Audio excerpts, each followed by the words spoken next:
Is it rational to believe in God? Many people think that faith and reason are opposites, that belief in God and tough-minded logical reasoning are like oil and water. They are wrong. Belief in God is far more rational than atheism.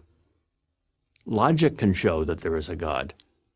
If you look at the universe with common sense and an open mind, you'll find that it's full of God's fingerprints. A good place to start is with an argument by Thomas Aquinas, the great 13th century philosopher and theologian. The argument starts with the not very startling observation that things move. But nothing moves for no reason. Something must cause that movement. And whatever caused that must be caused by something else, and so on. But this causal chain cannot go backwards forever. It must have a beginning. There must be an unmoved mover to begin all the motion in the universe, a first domino to start the whole chain moving, since mere matter never moves itself. A modern objection to this argument is that some movements in quantum mechanics, radioactive decay for example, have no discernible cause. But hang on a second. Just because scientists don't see a cause doesn't mean there isn't one. It just means science hasn't found it yet. Maybe someday they will. But then there will have to be a new cause to explain that one, and so on and so on. But science will never find the first cause. That's no knock on science. It simply means that a first cause lies outside the realm of science. Another way to explain this argument is that everything that begins must have a cause. Nothing can come from nothing. So if there's no first cause, there can't be second causes, or anything at all. In other words, if there's no creator, there can't be a universe. But what if the universe were infinitely old, you might ask? Well, all scientists today agree that the universe is not infinitely old, that it had a beginning in the Big Bang. If the universe had a beginning, then it didn't have to exist. And things which don't have to exist must have a cause. There's confirmation of this argument from Big Bang cosmology. We now know that all matter, that is, the whole universe, came into existence some 13.7 billion years ago, and it's been expanding and cooling ever since. No scientist doubts that anymore, even though, before it was scientifically proved, atheists called it creationism in disguise. Now, add to this premise a very logical second premise, the principle of causality, that nothing begins without an adequate cause. And you get the conclusion that since there was a Big Bang, there must be a Big Banger. But is this Big Banger God? Why couldn't it be just another universe? Because Einstein's general theory of relativity says that all time is relative to matter, and since all matter began 13.7 billion years ago, so did all time. So there's no time before the Big Bang. And even if there is time before the Big Bang, even if there is a multiverse, that is, many universes with many Big Bangs, as string theory says is mathematically possible, that too must have a beginning. An absolute beginning is what most people mean by God. Yet some atheists find the existence of an infinite number of other universes more rational than the existence of a creator. Never mind that there is no empirical evidence at all that any of these unknown universes exists, let alone 1,000 or a gazillion. The conclusion that God exists doesn't require faith. Atheism requires faith. It takes faith to believe in everything coming from nothing. It takes only reason to believe in everything coming from God. You know, for 27 years, I was an atheist. I thought anyone who believed in a God or gods was, well, stupid, or uneducated, naive, gullible, or just into the gig for money, sex, and power. I mean, after all, everyone knows that religion is just a psychological crutch for intellectual weaklings, right? So, what changed my mind? Well, look, I tell the whole story in my book, Shattered, but for our purposes here on Prager University, I was simply challenged by my Christian teammates on the Cincinnati Reds to read some religious books, critique them, and then share with the guys where the authors were wrong and why atheism is the only real and true outlook for anyone not deceived by fantasy, fiction, or mythology. I mean, for someone who wants to base their beliefs and values upon evidence and argument, not emotion and tradition. Now look, simply put, I set out to disprove theism, which I didn't think would take very long. But I ran into some difficulties along the way. Difficulties like Aristotle, Augustine, Aquinas. I mean, in simple terms, I was confronted with the awareness that there are really 4 big bangs that have to be accounted for, not just one. I had never really even considered that before. I mean, we're all familiar with the first Big Bang, right? It's usually the answer given to the question, why is there something rather than nothing? It's the idea that there was nothing, it popped, and boom, there's something. I mean, that time, matter, and space all came into existence in some great cosmological flash about 16 billion years ago. There was no gradual development, no transitional forms, just a binary flip, a metaphysical, now you don't see it, and now you do. Fine, I want to follow the evidence wherever it leads. However, astrophysicists tell us that this first Big Bang yielded only a handful of fundamental elements, and that it would take billions and billions of years for the nuclear furnaces of trillions of stars to yield the 118 elements in the periodic table. But the first theoretical cosmological Big Bang, well, it only yields matter and energy. It doesn't even begin to address the origin of life. So, how do you get life from non-life? How did abiogenesis occur? I mean, the notion that something can come from nothing. Where's the evidence? Well, you're going to need another something from nothing leap of faith, some kind of biological second Big Bang. For all the mind-blowing advancements we've made in physics, biology, and chemistry in just the past 100 years, we're still no closer to making it happen. We don't have a clue. The closer we look, the wider the chasm. I mean, sure, we've learned a lot about how to manipulate life forms, how to add and subtract DNA material, even map the human genome, but we have no idea how to literally create life from dead stuff.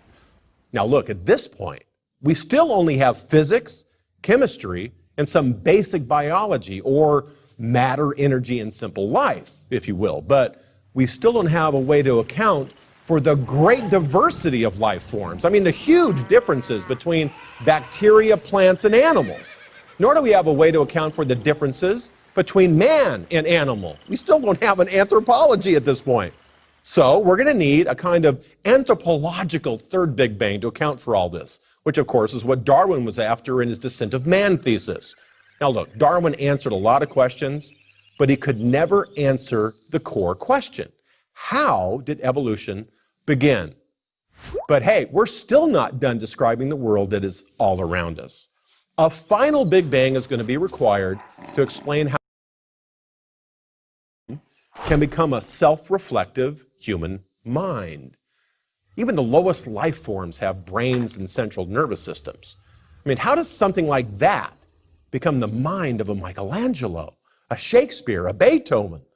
Come on, animals don't do art and they don't appreciate beauty. But the problem is even more basic than that. How do you account for free will and introspection, let alone man's pressing existential drive to ask why? Well, we're going to need some kind of psychological fourth Big Bang to account for man's moral and aesthetic sense. I mean, his search for meaning, significance, and purpose. And of course, his appreciation for the true, the good, and the beautiful. And again, you must understand these problems require bangs. I mean, sudden binary pops into existence, since there's no evidence for any gradual development in any of these. So I, like you, have a choice. It's either faith in these four Big Bangs of somethings from nothings to account for what we see all around us, or faith in some kind of creator God behind it all. So, next time someone asks you, hey, what about the Big Bang? Make sure you ask them, which one? The cosmological, biological, anthropological, or psychological? In 1966, Time magazine ran a cover story asking, "Is God dead?"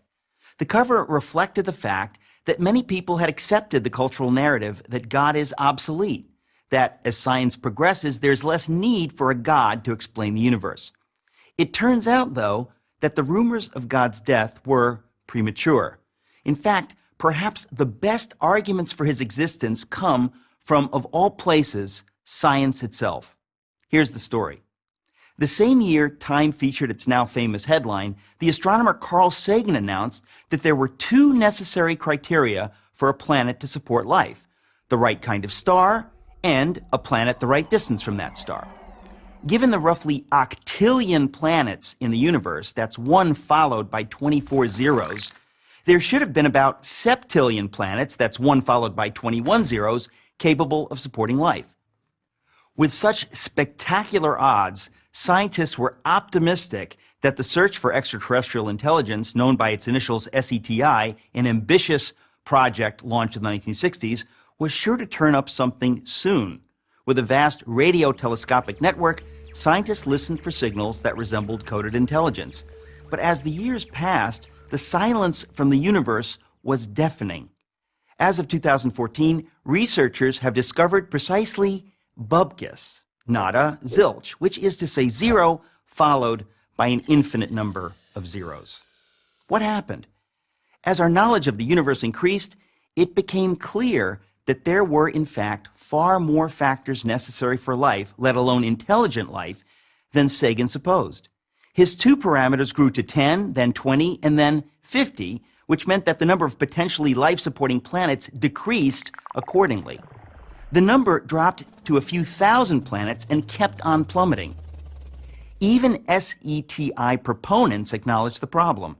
Peter Schenkel wrote in a 2006 piece for Skeptical Inquirer, a magazine that strongly affirms atheism, "In light of new findings and insights, we should quietly admit that the early estimates may no longer be tenable." Today, there are more than 200 known parameters necessary for a planet to support life, every single one of which must be perfectly met or the whole thing falls apart. For example, without a massive gravity-rich planet like Jupiter nearby to draw away asteroids, Earth would be more like an interstellar dartboard than the verdant orb that it is. Simply put, the odds against life in the universe are astonishing. Yet, here we are, not only existing, but talking about existing. What can account for it? Can every one of those many parameters have been perfectly met by accident? At what point is it fair to admit that it is science itself that suggests that we cannot be the result of random forces? Doesn't assuming that an intelligence created these perfect conditions in fact require far less faith than believing that a life-sustaining Earth just happened to beat the inconceivable odds? But wait, there's more. The fine-tuning necessary for life to exist on a planet is nothing compared with the fine-tuning required for the universe to exist at all. For example, astrophysicists now know that the values of the four fundamental forces, gravity, the electromagnetic force, and the strong and weak nuclear forces, were determined less than 1/1,000,000th of a second after the Big Bang. Alter any one of these four values ever so slightly, and the universe as we know it could not exist.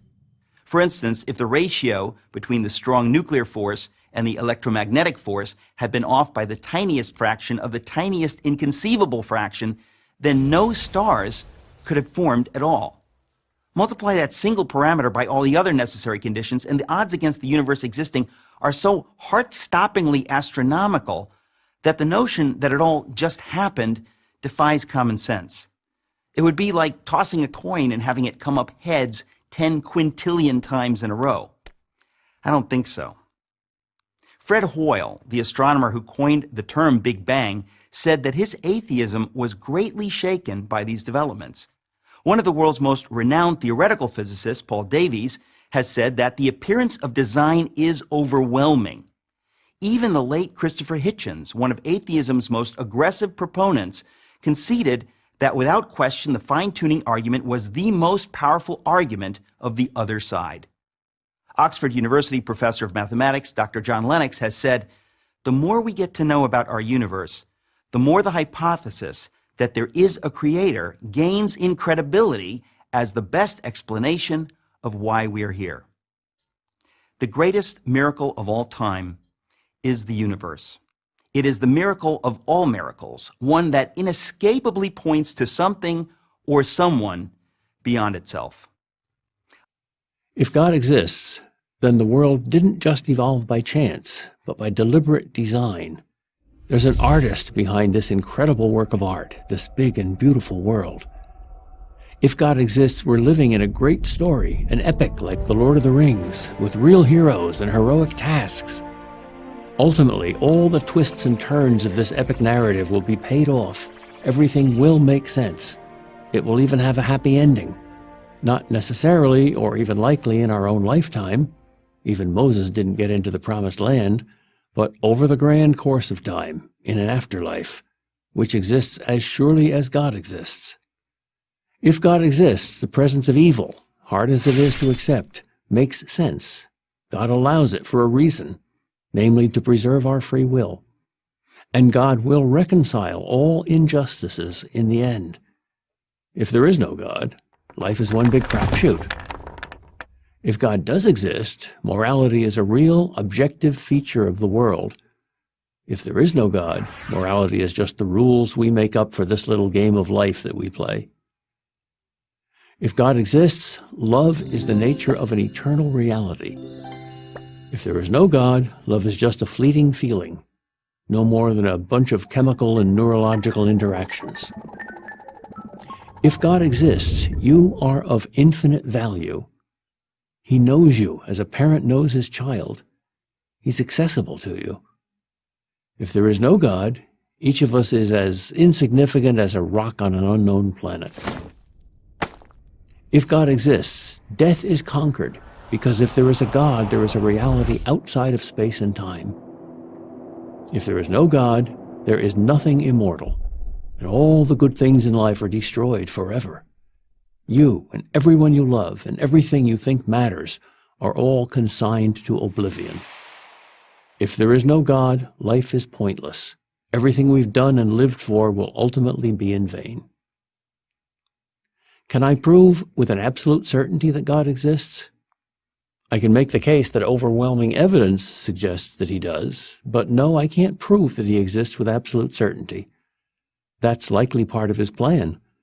God deliberately doesn't give us absolute proof, so that we're free to choose or not to choose to believe in him. So, which way do you want to go? Be honest, doesn't your heart at least hope that there is a good God?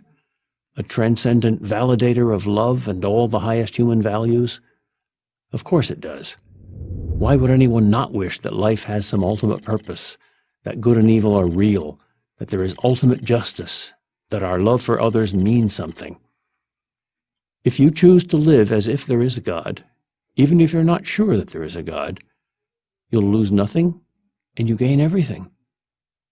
Religious Christians and Jews are happier, live longer, and are more charitable than their less observant or secular fellow citizens. These are not my opinions. These are the findings of a multitude of scientific studies. If you've been an atheist for a while, it may be difficult for you to change your thinking, even if you find some merit in the many rational arguments for God's existence. But you can change your behavior. You can live as if God exists, even if you hold doubts. Why not? As I said, you'll lose nothing and you have everything to gain. This behavioral approach is far from new. The Jews have long had a saying, "We will do and we will understand," which acknowledges that action often precedes understanding. So why not begin with an action? Why not pray the prayer of the skeptic? God, if you exist, you must know that I am not a believer. So please, God, give me the gift of faith in your time and in your way. I want to believe whatever is true. Amen. If you say that and mean it, and give it some time, be prepared, because he will not ignore that prayer. Go on, say it. Find a private place and say it. Your Creator is listening. All good people are appalled by the sufferings of the innocent. When an innocent person is struck by a painful disease, or tortured or murdered, we naturally feel sadness and helplessness and often rage. Many people have claimed that such suffering is a proof that God does not exist. Their argument goes like this: God is all good and all powerful. Such a God would not permit unnecessary suffering, yet we constantly observe unjust suffering. Therefore, at least one of the premises about God must be false. Either God is not all good, or he is not all powerful, or he just doesn't exist. What's wrong with this argument? First, let's examine what we mean when we say that God would not permit unjust suffering. There are two categories of suffering: suffering caused by human beings, which we call moral evils, and suffering caused by nature, for instance, earthquakes or cancer. Free will explains how God could be good and allow moral evil. Because God has given people free will, they are free to behave against God's will. The fact that they do evil does not prove that God is not good. In addition, if there were no God, there would be no absolute standard of good. Every judgment presupposes a standard, and that's true of our moral judgments too. What is our standard for judging evil to be evil? The most we could say about evil, if there were no God, was that we, in our subjective tastes, didn't like it when people did certain things to other people. We wouldn't have a basis for saying an act was bad, only that we didn't like it. So the problem of human evil exists only if God exists. As for natural suffering, that poses what appears to be a more difficult question. We see an innocent child suffer, say from an incurable disease. We complain. Understandable. We don't like it. Understandable. We feel it is wrong, unfair, and shouldn't happen. Understandable. But illogical unless you believe in God. For if you do not believe in God, your subjective feelings are the only basis upon which you can object to natural suffering. Okay, you don't like it, but how is your not liking something evidence for God not existing? Think about it. It's just the opposite. Our judgments of good and evil, natural as well as human, presuppose God as the standard. If there's no God, there's neither good nor evil. There's just nature, doing what it does. If nature is all there is absolutely no need to explain why one person suffers and another doesn't. Unjust suffering is a problem only because we have a sense of what is just and unjust. But where does this sense come from? Certainly not from nature. There's nothing just about nature. Nature is only about survival. What, in other words, does it mean for suffering to be unnecessary or wrong? How is that determined? Against what standard? Your private standard means nothing. My private standard means nothing. We can talk meaningfully about suffering being unnecessary or wrong only if we have an underlying belief that a standard of right and wrong objectively exists. And if that standard really exists, that means there is a God. Moreover, the believer in God has an incomparably easier time than the atheist psychologically, as well as logically, in dealing with the problem of natural suffering. If you accept that a good God exists, it is possible to also believe that this God somehow sets things right, if not in this world, then in the next. For the atheist, on the other hand, no suffering is ever set right. There is no ultimate justice. The bad win and the good suffer. Earthquakes and cancers kill. End of story. Literally. If nature is all there is, how can a sensitive person remain sane in a world in which tsunamis wipe out whole towns, evil men torture and murder innocent victims, and disease attacks people indiscriminately? The answer is, it's not possible. Is that how you want to live? Is there an afterlife? Life after this life ends? There probably isn't a human being who hasn't asked this question at one time or another. And here's the answer. If there is a God, there is an afterlife. It's that simple. And here's why. First, this life is filled with an immeasurable amount of injustice and suffering. The only way there can be some ultimate justice for victims of evil is if there is an afterlife. And the only way comfort is available to those who suffer unjustly, from painful disease and premature death to the death of a child, is if there is an afterlife. But such an afterlife exists only if there is a good and just God. A good and just God provides a way to compensate for all the unjust suffering in this world. Second, since God is not physical, the physical world is not the only reality. There is also a non-physical reality. And we humans have a part of us which, being non-physical, survives the death of our body. We call it the soul. But if there is no God, this physical life is all there is. So, no God, no soul, no afterlife. Now, of course, those who doubt God's existence have every reason to doubt an afterlife. But if you believe in a good God, then you have to believe there's an afterlife. If you say you believe in God but not in an afterlife, the God you believe in is not only not good, that God is cruel. That God made a world filled with unjust suffering and just left it at that. Now, some people who don't believe in an afterlife offer their own version of immortality. I once attended a funeral where the man officiating said, "While there is no afterlife, we do live on through our good works and in the memories of loved ones."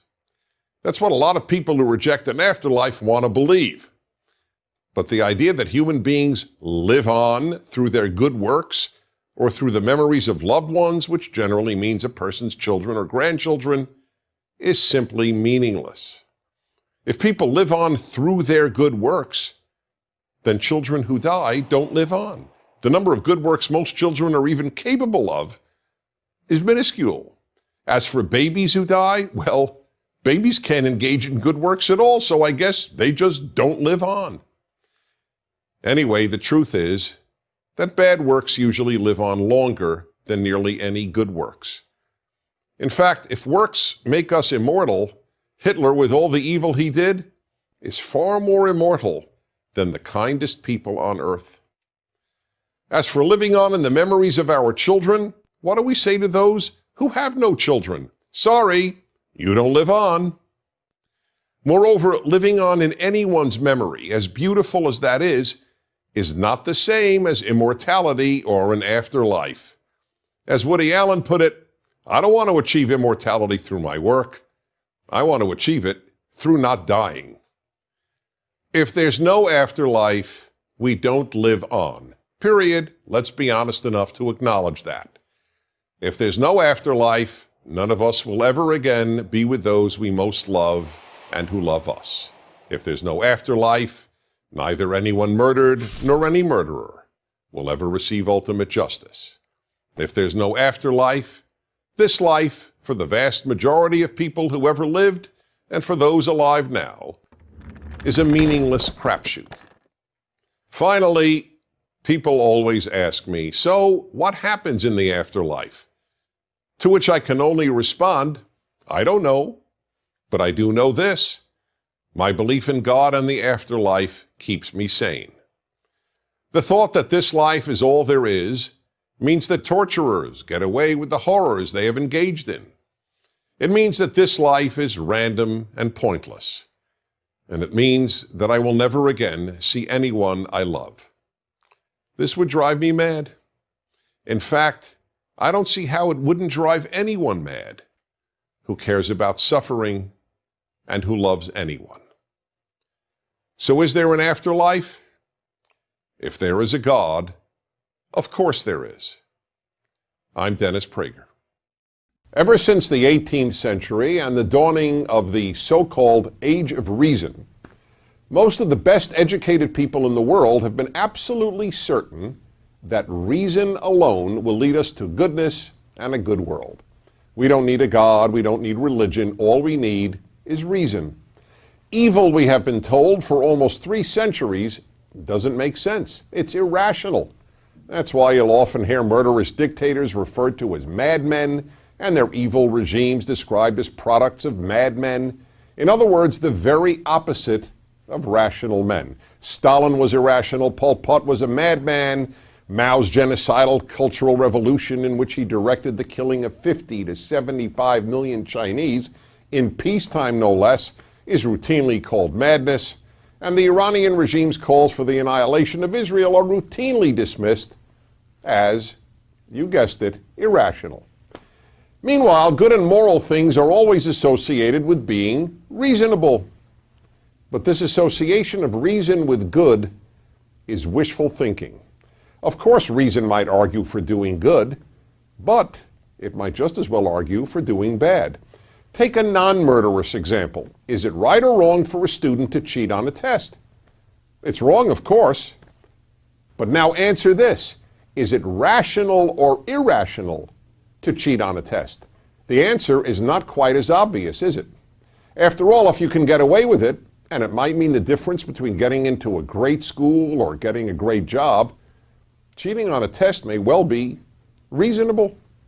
The same logic applies to participating in a shady but lucrative business deal or engaging in a marital infidelity. If you know you can get away with it, or simply judge that the benefits of doing something illegal or immoral outweigh the risk of being caught, why not do it? Or answer this. Was it rational or irrational for a non-Jew in Nazi-occupied Europe during World War II to risk his or her life to hide a Jew?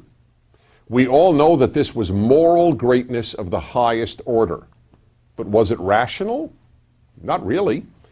You can't get much more rational than self-preservation. Moreover, in all the studies I have read of non-Jewish rescuers of Jews during the Holocaust, and I have read many, I have never read of any rescuers who said that they did what they did because it was the reasonable or rational thing to do. Not one. Reason leads to good only when you want it to, just as it leads to bad when you want it to. Reason is just a tool. It is no more intrinsically moral than a knife.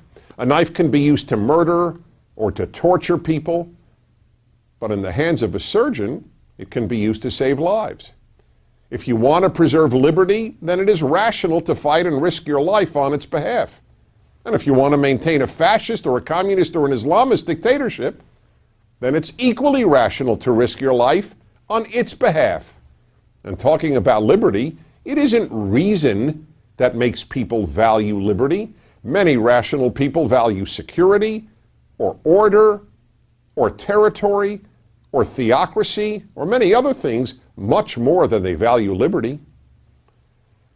Reason can lead people to all kinds of conclusions. For example, asked if he would kill a disabled baby, a distinguished professor of philosophy at Princeton University responded, quote, "Yes, if that was in the best interests of the baby and of the family as a whole," unquote. Can you offer a purely rational reason why the professor is wrong? The only reason I can offer is a belief that all human beings are created in God's image and are therefore infinitely precious. But the preciousness of all human life is a belief, not an assertion of reason. The Greeks, the founders of Western reason, thought it quite reasonable to leave sickly babies to die of exposure. The baby would just be a burden on the parents and the state. It was faith-based Jerusalem, the other parent of Western civilization, not reason-based Athens, that taught the world to keep sickly babies alive. So the next time you read of some terrible crime or some terrible regime, please don't dismiss it as irrational or mad. Call it for what it is: evil. There are two important, indeed fundamental, questions you have to answer in life. The first is there a God, specifically a moral and judging creator? The second is, are people basically good? Your answer to the second question will shape just about all of your moral, social, and political views, even more than whether you believe in God. That's why a believer and an atheist who have the same views about human nature almost always have the same social and political views. Let me give you some examples. You've probably heard the phrase, poverty causes crime. If you believe that people are basically good, you are likely to believe that poverty or bigotry or some other outside force causes people to commit violent crime. That's the only way you can make sense of the fact that some people commit crimes despite their basically good nature. Something drove them to it. But if you don't believe people are basically good, you're far more likely to blame the criminals themselves, not outside forces, for their actions. One more example. In a society where it is believed that people are basically good, parents and society don't devote great efforts toward making good people. After all, if we're born good, why do you have to teach goodness? On the other hand, those who don't believe we are born all that good understand that parents and society have to undertake major efforts to make children into good adults. Okay then, are people basically good? As I will show, given humanity's history, the answer should be obvious. Of course, human nature isn't basically good. Now, this doesn't mean that people are basically bad. We are born with real potential to do good, but we are not basically good. Take babies. Babies are lovable and innocent, but they're not good. They're entirely self-centered, as they have to be in order to survive. I want mommy, I want milk, I want to be held, I want to be comforted, and if you do not do all these things immediately, I will ruin your life. That's not goodness, that's narcissism. We are born narcissists, preoccupied with number one, ourselves. And if you've ever worked with kids, you know how cruel, how bullying they can be. And don't parents have to tell their child tens of thousands of times, say thank you? Now, why is that? If we're naturally good, wouldn't feeling and expressing gratitude come naturally? And then there is the historical record. Evils, huge evils affecting much of the human race have been the norm. Here goes just a few examples. The Ottoman Turks targeted millions of Armenian Christians for death during World War I. The German Nazi regime murdered 6 million Jews, 2 out of every 3 European Jews, including more than 1 million children and babies. The Soviet communist regime slaughtered about 5 million Ukrainians and about 25 million other innocents. The Chinese communists killed about 70 million Chinese and enslaved the rest of the Chinese people. The North Korean communist regime has built what one can only call the world's largest concentration camp, most of North Korea. In post-colonial Congo in the decade between 1998 and 2008, over 5 million people were murdered and tens, if not hundreds of thousands of women raped. Of course, before that, about 10 million Africans were kidnapped and made slaves in the European slave trade. And another 10 to 18 million Africans were enslaved by Arab slave traders. And let me ask you this. If people are basically good, why does every civilization have so many laws to control human behavior? Knowing all this, those who believe that people are basically good have simply made a decision to believe that and ignore all the evidence. Why do people commit evil? Because it's easy to, because it's tempting to, and yes, because it often accords with human nature. That is why figuring out how to make good people is the single most important project in all of human life. But first, you have to believe it's necessary. Do you believe that good and evil exist? The answer to this question separates Judeo-Christian values from secular values. Let me offer the clearest possible example: murder. Is murder wrong? Is it evil? Nearly everyone would answer yes, but now I will pose a much harder question. How do you know? I'm sure you think murder is wrong, but how do you know? If I asked you how you know that the earth is round, you would show me photographs from outer space or offer me measurable data. But what photographs could you show? What measurements could you provide that prove that murder or rape or theft is wrong. The fact is, you can't. There are scientific facts, but without God, there are no moral facts. In a secular world, there can only be opinions about morality. They may be personal opinions or society's opinions, but only opinions. Every atheist philosopher I have read or debated on this subject has acknowledged that if there is no God, there is no objective morality. Judeo-Christian values are predicated on the existence of a God of morality. In other words, only if there is a God who says murder is murder wrong. Otherwise, all morality is opinion. The entire Western world, what we call Western civilization, is based on this understanding. Now, let me make two things clear.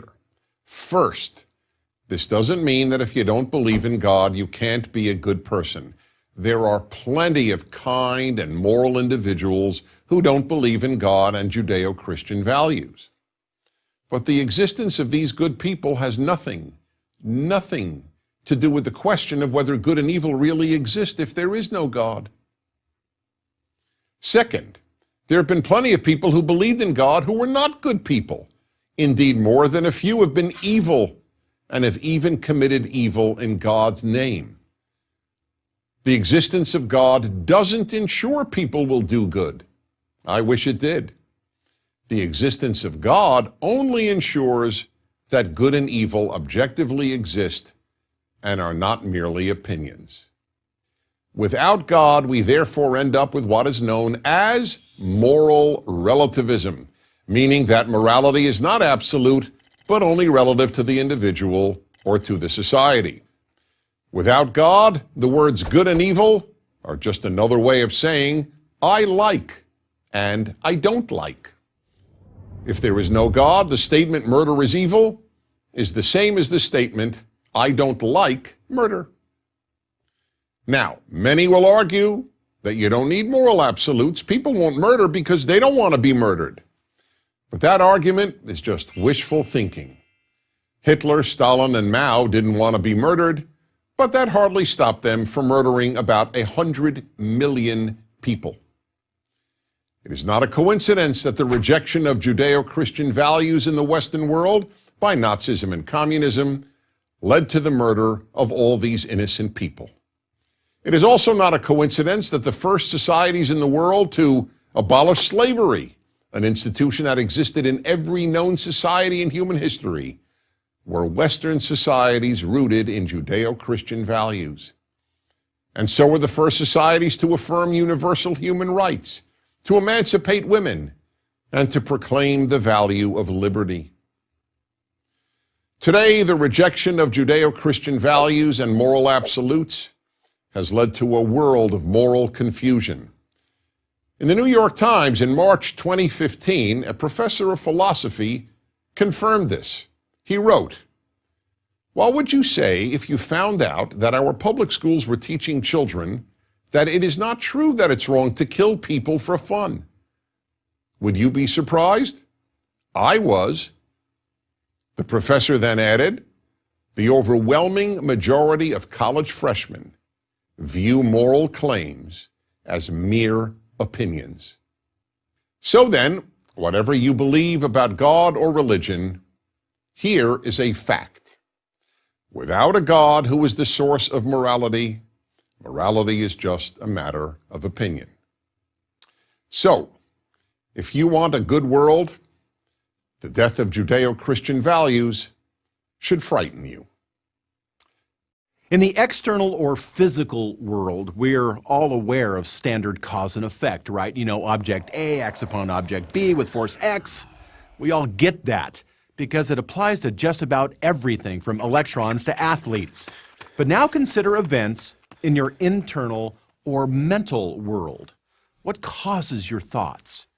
Some of our thoughts have external causes, like when we touch something and suddenly realize it's hot. We don't deliberate whether or not to pull our hand away, right? Our brain has already fired the instruction to do so, involuntarily. In some strange sense, we didn't really pull our hand away at all, because we didn't choose to do it. Our brain did it, before consulting us. A second cause of our thoughts is internal. Say you're thinking about giving a big presentation, and as you do so, you get increasingly nervous and your blood pressure and your heart rate jump up. Now, nothing external is acting upon you. You're doing all the causing internally, right? Your anxious thoughts are causing your brain to send signals to your heart, and we get that. But now I want you to consider a third category of your thoughts. It's your conscious choices. Something as simple as choosing where to go for lunch. Now, when you introspect, when you think about your thinking, do you believe that you're the active agent in charge of the process, or that you're just a passive recipient of the instruction? That you have no choice in the matter. It's all external forces, be they environmental, genetic, chemical, biological, or neurological. In other words, do you think all your thoughts have external causes beyond your control? Or do you think that you control some, if not most, of your thoughts? Now let's stay with our lunch example for a second. Back to the question. I ask you, where do you want to go for lunch today? Now, if all you are is a brain, an exhaustively physical system of neurons and synapses, then there's no you that's going to be making a choice at all. Your thought processes are basically just a complex series of colliding electron dominoes crashing into one another. It's just physical cause and effect, right? Something that can be exhaustively understood in terms of physics and chemistry. There's no you that's an agent that's deliberating or choosing or exercising free will. And that's why, if you are just a brain, you cannot have free will. You would just be a physical machine, a very complex but programmed computer. But if you're something more than your brain, if you're the thing that has the brain, then when I ask you, where do you want to go for lunch? You're going to start deliberating. You're going to be weighing your taste preferences, the commute time, perhaps even counting calories. You'd be weighing various reasons to choose one place over another. You wouldn't be caused to think about any of these things. You would choose to think about these things, and you could stop anytime you wanted to. So what we have here, therefore, are two different types of things, an immaterial mind and the material brain. You are the thing that has the brain. You are not your brain. Now look, even if you were the world's foremost brain expert and you knew what was happening with every electron in someone's brain at a specific particular moment, you still wouldn't have a clue about what's going on inside that person's mind. Surgeons can have access to my brain, but only I have access to my mind. This is what makes you human and not a machine. Psychology, the study of the mind, is not reducible to physics and biology and chemistry. Yet, there are many materialists, people who believe that physical matter is all that exists, that the only reality, including every thought, every feeling, every mind, every will, all of this is totally explained in terms of matter in motion, simply physical phenomena. These materialists believe that we're no more than robots and that free will is an illusion, a myth. Now, why do they believe this? Because they understand that the moment they acknowledge that free will exists, that there really is an immaterial you beyond the physical realm, that there really is a mind, not just a brain, then there has to be something non-physical that accounts for our non-physical minds. Now, when you exercise your free will and you choose to think about all of this, you're going to probably reason, just like I did, that there's a great mind that accounts for the origin of your mind. But again, that's your choice. It's evidence of your free will. Are you more valuable than a dog or a cat, or for that matter, a tree? One of the biggest differences between Judeo-Christian values and secular values concerns this very issue, the worth of the human being. According to the Judeo-Christian value system, human beings are infinitely valuable. On the other hand, secular humanism devalues the worth of humans. As ironic as it may sound, The God-based Judeo-Christian value system renders humans infinitely more valuable than any humanistic value system. The reason is simple. If there is no God, human beings are only material beings, and therefore not worth anything beyond the matter of which they are composed. But in the Judeo-Christian system, human beings are created in the image of God, meaning that human life is sacred. In other words, we are either created in the image of carbon atoms, and therefore not worth much more than carbon, or we are created in the image of God, and therefore infinitely valuable. Our secular post-Judeo-Christian society has rendered human beings less significant than at any time in Western history. First, the secular denial that human beings are created in God's image has led to humans increasingly being equated with animals. That's why, over the course of 30 years of asking high school and college students if they would first try to save their dog or a stranger, 2/3 have always voted against the person. They either don't know what they would do, or they actually vote for the dog. And many adults now vote similarly. Why? There are two reasons. One is that with the denial of the authority of higher values, such as religious teachings, people increasingly make moral decisions on the basis of how they feel. And since just about everybody feels more for their dog than for a stranger, many people simply choose the dog. The other reason is that once you get rid of Judeo-Christian values, there's no reason for elevating human worth over that of an animal. That's why people estranged from Judeo-Christian values, including many Jews and Christians, support programs such as Holocaust on Your Plate.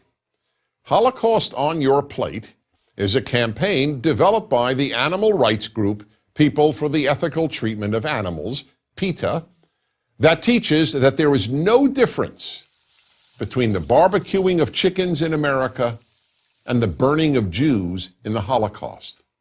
Why? Because a human and a chicken are of equal worth. So too, in a notorious Tucson, Arizona case, a woman screamed to firefighters that her 3 babies were in the burning house. Thinking that the woman's children were trapped inside, the firefighters risked their lives to save the woman's 3 cats. If you think these two examples are either just theoretical, the dog-stranger question, or extreme, the Tucson mother of cats, here's an issue that is neither theoretical nor extreme. More and more people believe, as PETA does, that even if it would lead to a cure for cancer or AIDS, it would be wrong to experiment on animals. In fact, many animal rights advocates believe that even to save a human life, it would be wrong to kill a pig to obtain a heart valve. The 20th century showed vividly what happens to human worth when Judeo-Christian values are abandoned. Nazi Germany and the various communist regimes all rejected Judeo-Christian values and ended up slaughtering the largest number of people in human history.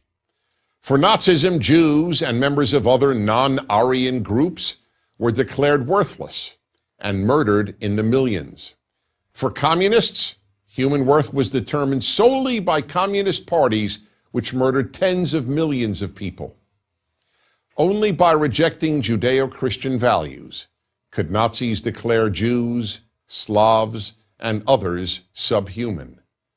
And only by rejecting Judeo-Christian values could communist regimes slaughter those they called class enemies.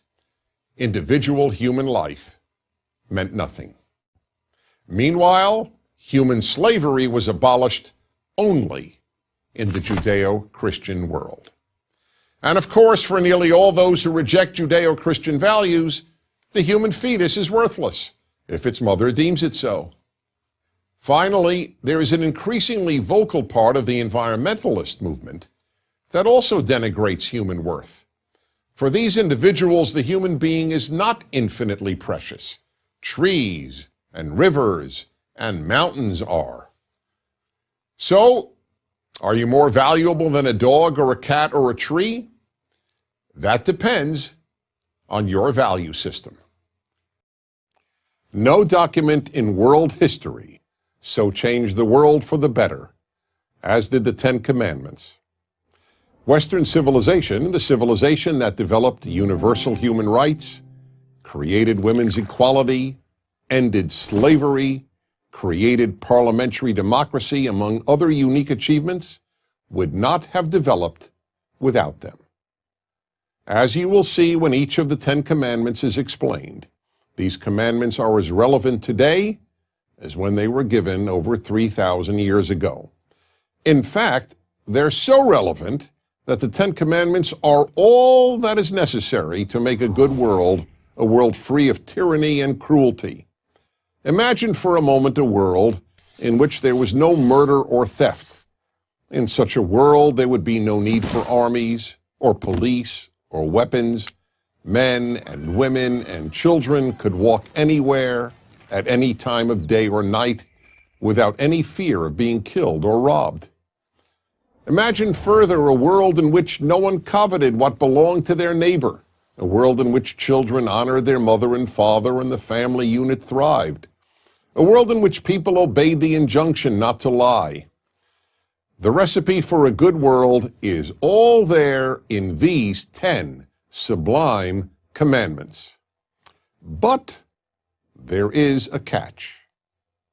The Ten Commandments are predicated on the belief that they were given by an authority higher than any man, any king, or any government. That's why the sentence preceding the Ten Commandments asserts the following: God spoke all these words. You see, if the Ten Commandments, as great as they are, were given by any human authority, then any person could say, "Who is this man Moses? Who is this king or queen?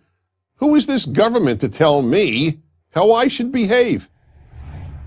Okay, so why is God indispensable to the Ten Commandments?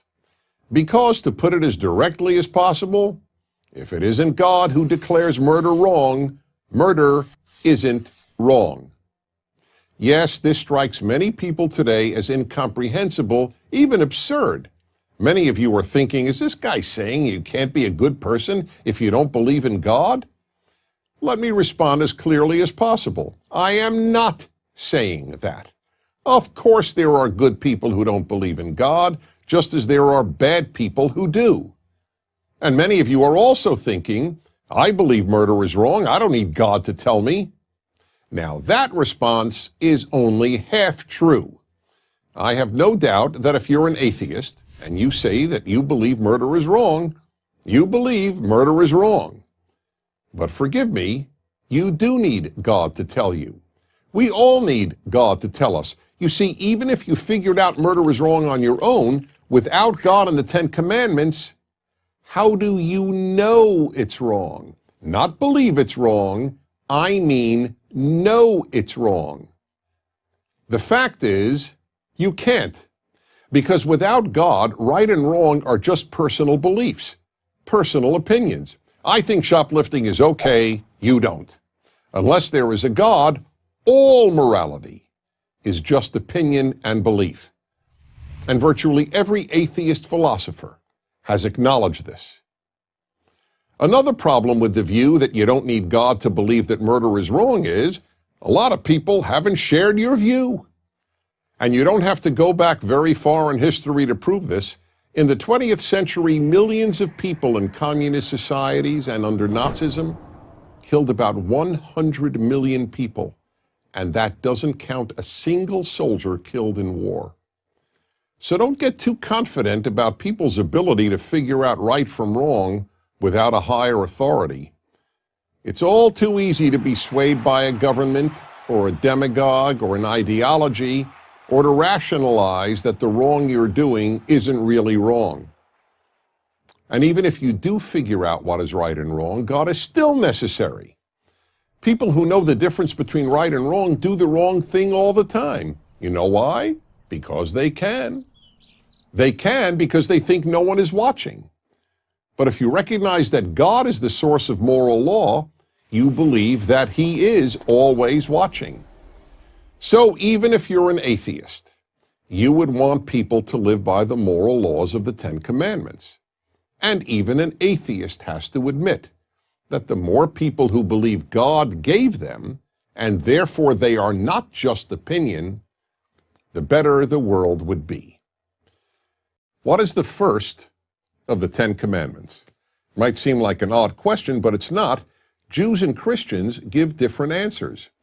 The reason is that what we know as the Ten Commandments is, in the original Hebrew, the 10 statements. And since the Hebrew is the original, we begin with the first statement, which all religions agree is, I am the Lord your God, who took you out of the land of Egypt, out of the house of bondage. This statement is so important that none of the other commandments make sense without it. First, it asserts that God is giving these commandments, not Moses and not any other human being. Second, God is the one who delivered you from slavery. Again, no human being did this, not even Moses. Therefore, you have an obligation to me, God. And what is that obligation? That you live by the following 9 commandments. This is the beginning of what is known as ethical monotheism, the greatest world-changing innovation of the Hebrew Bible. It means 2 things. Ethical monotheism means that the one God, that's monotheism, is the source of ethics, of morality. Morality, an objective code of right and wrong, does not emanate from human opinion. It emanates from God and therefore transcends human opinion. The other meaning of ethical monotheism is that what God most wants from us is that we treat other human beings morally. None of the 10 Commandments concern what humans must do, quote unquote, for God. Pre-10 Commandments religions all believe that people must do a lot for their gods. For example, feed them and even sacrifice people to them. But now, thanks to the 10 Commandments, mankind learned that what God wants is that we be good to our fellow human beings. Even the commandments concerning not having false gods and not carrying God's name in vain are ultimately about morality. The thing we can do for God is to treat all his other children decently. Every parent can relate to this. Parents, or at least healthy parents, have indescribable joy when they see their children act lovingly toward one another, and indescribable pain when they see their children hurt one another. So too God, who is likened to our Father in heaven, cares most about how we treat other human beings, all of whom are his children. The third critical teaching of the first statement, I am the Lord your God who took you out of Egypt, out of the house of bondage, is the importance and the meaning of freedom. Note that God is not saying in this introduction to the 10 Commandments that he created the world. It surely would have made a lot of sense for God to introduce the 10 Commandments with this statement, I am the Lord your God who created the world. That is, after all, pretty impressive and would make sense. I created the world, you better listen to me. But no. The one thing God declares is that he took the children of Israel out of slavery and into freedom. That's how much God hates slavery and how important God considers freedom. The founders of America based their entire view of America on this belief that God wants us to be free. That is why the most iconic symbol of the American Revolution, the Liberty Bell, has only one sentence inscribed on it, a verse from the Hebrew Bible, proclaim liberty throughout all the land unto all the inhabitants thereof. But there is one other equally important lesson about freedom imparted by the opening statement of the 10 Commandments, what freedom means. The giver of the 10 Commandments is in effect saying, I took you out of slavery and into freedom, and these 10 Commandments are the way to make a free society. You cannot be a free people if you do whatever you want. Freedom comes from moral self-control. There is no other way to achieve it. And fourth and finally, by telling us that he liberated the Hebrew slaves, God made clear that he cares deeply about human beings. It is impressive to create the world, But what most matters is not only that there is a creator, but that the creator cares about his creation. All of that is in the one statement with which the Ten Commandments begins. Let's discuss the second commandment according to the oldest, that is the Jewish enumeration of the Ten Commandments. In Christian tradition, it's the first commandment. The most common translation begins, "You shall have no other gods before me." The commandment then goes on to prohibit both making idols and worshiping idols. Most people, when they think of this commandment, understandably think that it only prohibits the worship of idols and the worship of gods, such as the ancient pagan gods of rain, of fertility, all the other nature gods, and chief gods such as the Roman Jupiter and the Greek Zeus. However, there is a major problem with this understanding of the commandment. Since no one today worships these gods, let alone worships idols made of stone, most people think that this commandment is irrelevant to modern life. The irony, however, is that this commandment is not only relevant to modern life, it is in many ways the mother of all the other commandments. Why is it so relevant today? Because today we have as many false gods as the ancients did. And why is it the mother of all the other commandments? Because if we identify false gods and avoid worshiping them, we will eliminate one of the greatest barriers to a good world, false gods. So let's begin by defining a false god. The point of biblical monotheism is that there is only one God, and that only this God, the creator of the universe, who demands that we keep these 10 commandments, is to be worshipped. Why? First, because one God means one human race. Only if we all have the same creator or father, as it were, are we all brothers and sisters. Second, having the same parent also means that no person or group is intrinsically more valuable than any other. And third, one God means one moral standard for all people. If God declares murder wrong, it is wrong for everyone, and you can't go to another God for another moral standard. When anything else is worshipped, bad things result. Not only things that can obviously lead to evil, such as the worship of power, or race, or money, or flag, but also things that are almost always seen as quite beautiful, such as art, or education, or even love. Yes, any of these often wonderful things, when worshipped, can lead to terrible results. Take art. Many of the cruelest humans in history loved beautiful music and art. But as a music lover, I learned early in life the sad fact that great music can be used to inspire people to follow evil just as much as it can be used to inspire people to do good. The great Hollywood director Stanley Kubrick vividly made this point in his classic 1971 film, A Clockwork Orange. In it, men rape and murder while classical music plays in the background. Take education. We all recognize how important education can be, from preparing people to be able to find work to understanding the world. But education in and of itself, divorced from the higher ends of God and goodness, can lead, and often has led, to great evil. Many of the best educated people in Germany supported Hitler and the Nazis, and almost all of the Western world supporters of the genocidal regimes of Stalin in the Soviet Union and Mao in China were highly educated. There is nothing about a PhD that guarantees a person will be wiser, kinder, or more ethical than someone with only a high school education. The same holds true even of love. Love, of course, is so often beautiful, but it too can lead to evil. In the 20th century, people who put love of country above love of God and goodness often committed terrible evil. And here's a test for you. Imagine that the pet you love and a stranger, a person you don't know and therefore could not possibly love, are drowning. Do you first try to save your pet or the stranger?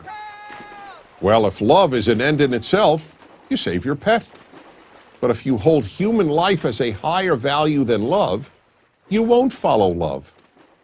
This commandment made the ethical revolution of the Bible and of the Ten Commandments, what is known as ethical monotheism, possible. Worship the God of the Ten Commandments, and you will make a good world. Worship a false god, no matter how noble sounding, and you will end up with a world of cruelty. I'm Dennis Prager. Join Prager University, subscribe to our YouTube channel, and sign up for free at prageru.com.